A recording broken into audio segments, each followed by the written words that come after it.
Hei alle sammen, velkommen tilbake til min YouTube-kanal. I dag tenkte jeg å gjøre en video for dere som dere har bedt om. 2017 var første fulle året jeg drev med YouTube, så da tenkte jeg at det året her kan jeg faktisk gjøre det. Jeg har gått gjennom mine designerkjøp i året som var, for å plukke ut mine 3 beste, mine 3 verste kjøp.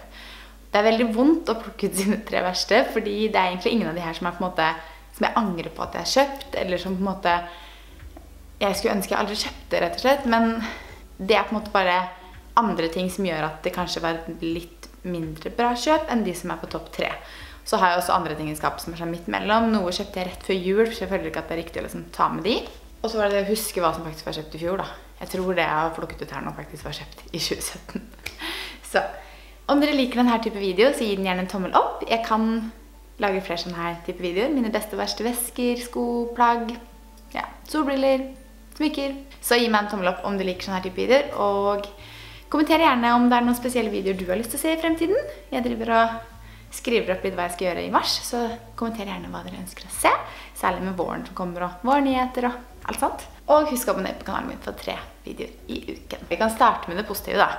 Vi starter med topp 3. Jeg tar alle 3 med en gang. Først et par sandaler fra Aquassura.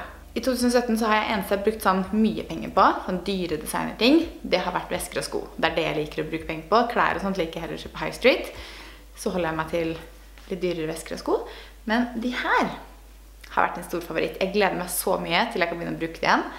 For de er så fine, og de er så sinnssykt gode å gå i. Jeg tror faktisk jeg planlegger å ha det på meg et bryllup til sommeren, for da er det perfekt her.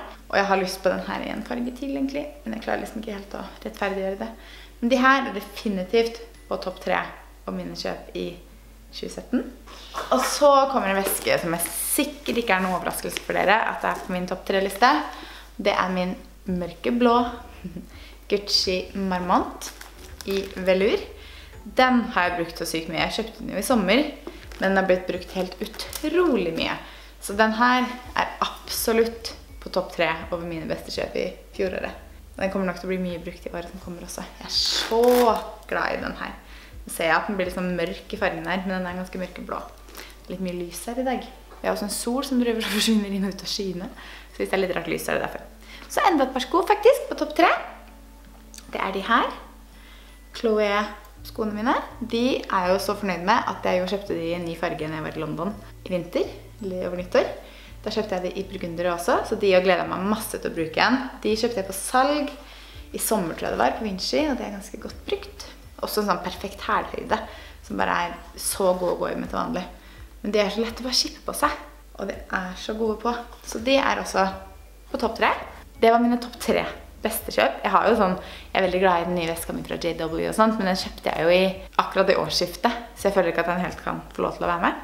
Så begynner vi på de 3 verste.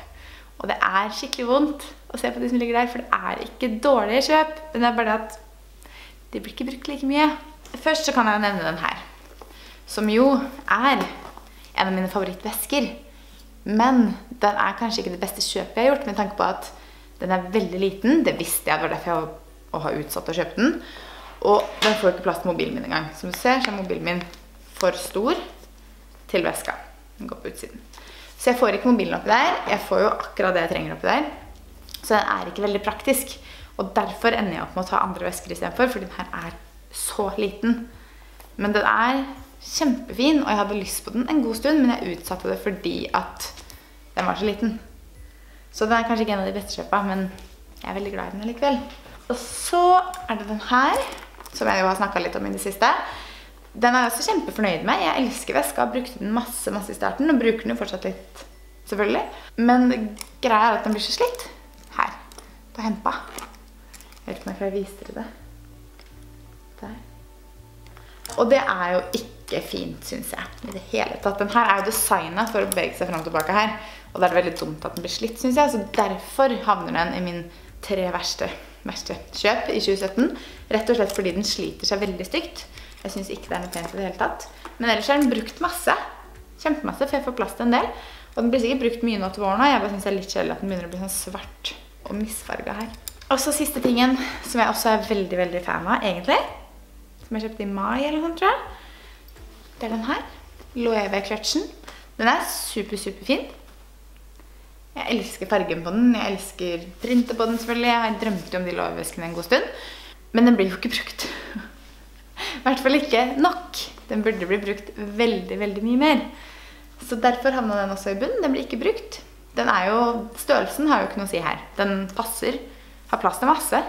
Men det er alltid så lite praktisk å gå med en clutch. Det kan jeg ende opp med å bruke den i kveld faktisk. Men den er liksom ikke praktisk å bære på. Jeg er veldig praktisk av meg når det gjelder vesker. Og den må bæres i hånda.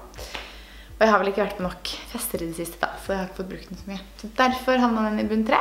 I bunn 3, i de 3 verste. Det var mine 3 beste og 3 verste, eller 3 dårligste kjøp i 2017.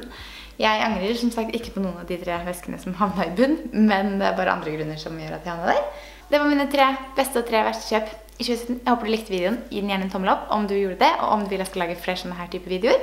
Og husk å abonnere på kanalen min for 3 videoer i uken. Tusen takk for at du så på. Så ses vi veldig snart. Ha det!